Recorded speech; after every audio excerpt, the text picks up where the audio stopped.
Okay, Bear walks into a pub, goes up to the bar and says, look mate, I'll have a pint of lager and a packet of crisps. The barman says, why the big pause? There says, I always have these.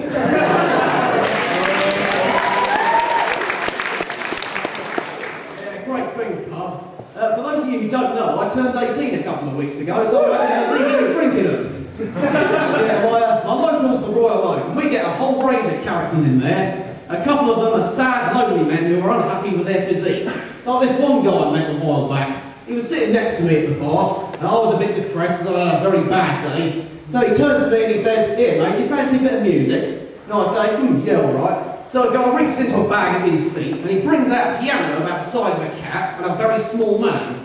Now this small man, about 12 inches tall he was, he sits down at this piano and he starts playing a lovely little tune. So of course I'm absolutely amazed. And overcome with curiosity, I ask him, yeah, that's amazing, where'd you get that? And he says, well, I'm very glad you asked actually, because see, I found a magic lamp with a genie inside it. And every time I rub the lamp, the genie comes out and grants me every wish. The only problem is this genie's a bit deaf. I ask him, he's deaf? How do you figure? The guy points to the tiny guy at the piano and says, well mate, do you really think I wish for a 12-inch pianist?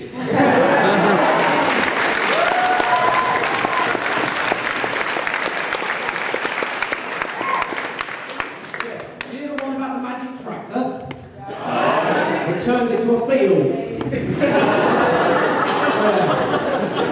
Yeah, magic's great stuff. I actually got a mate who's a magician. And he told me this very funny story when he was a magician on a cruise ship. You know, entertaining all the little kids with his magic tricks. But he had a problem, because the captain of the ship had a parrot. And not only could this parrot talk, but it could also see through all of his tricks. And he would always say them out loudly to everybody. Things like, "Rah!" It was up his sleeve, and "Rah!" It was in his hat the whole time. My mate the magician, he's understandably pissed off by all this, but there's nothing he can do about it, because it's the captain's parrot, right? Anyway, he told me that halfway through the voyage, the ship hit an iceberg because it was sailing through the North Atlantic and sunk. The only survivors were my mate the magician and the captain's parrot. So there they were, floating on a piece of driftwood, glaring at each other, but not much else. And eventually, after a couple of days, the parrot says, "Rah, all right, I give up, what did you do with the boat?"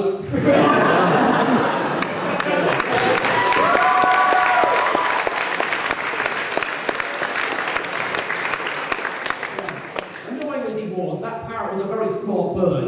We have a lot of smart animals in this world, like monkeys. We all know that they're very smart, right? But just how smart are they, you ask? Well, I know someone who works in the police, detective he is, and he told me the story about this monkey he met. So he was investigating a crashed bus on the A1. Everybody on board was having killed, and he and his partner were going through the wreckage, trying to figure out what could have caused the accident. And as they're looking through, they hear a chattering from behind one of the seats. Lift up, there's a little monkey there, you know, waving his arms about and chattering away. My mate's partner, he turns to him and says, here, I think this monkey's trying to tell us something. To which the monkey goes, and the detective realises, here, I think this monkey can understand everything we're saying. So he says, listen, let's ask him a few things and see if he can shed any light on this mystery. All right, monkey, was the driver doing anything just before the accident? The driver was smoking. Is that what caused the accident? Or was the driver doing anything else?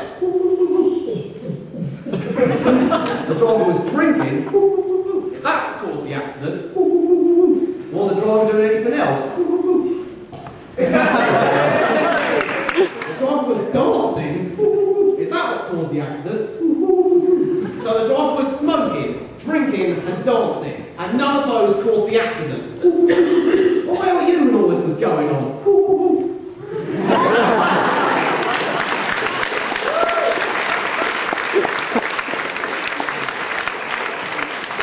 Yeah, smart monkey. But I'll tell you this one story about a rabbit who was so clever he managed to worm his way out of trouble.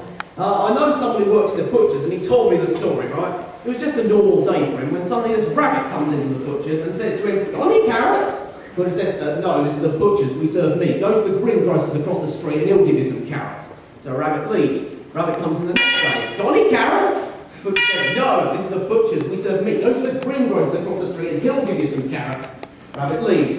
Rabbit comes back the next day. Got any carrots? And the butcher, who's now reasonably annoyed, says, "No, it's not butchers, we serve meat. Go to a greengrocer's across the street and he'll give you some carrots. Now, if you come in here tomorrow and ask for carrots, I will nail you to the floor." Rabbit comes in the next day. "Got any nails? No. Got any carrots?"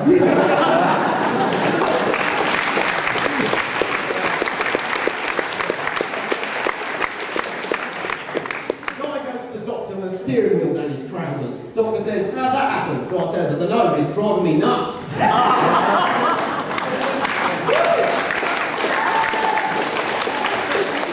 it's all come to this, doesn't it? 7 years of secondary school, we're all ready to make our way out in the world. University, then work. But I bet a number of you are worried that when you get a lot older, you'll be useless and inadequate. Well, that couldn't be further from the truth. And I couldn't prove that better than the story a marriage counsellor friend of mine told me. See, he just got in a new client who was this elderly man, right? So he tells him to sit down and explain what the problem with his marriage was. Old man sits down and says, "Well, you see, the problem is this. See, me and the wife, we're not getting pleasure out of sex anymore." Marriage counsellor says, "Well, okay, how old are you?" 81. 81, he says. "And how old's your wife?" 79. 79, he says. "So you're not getting pleasure out of sex anymore, eh? When did you realise this?" Old man says, "Twice last night and once this morning."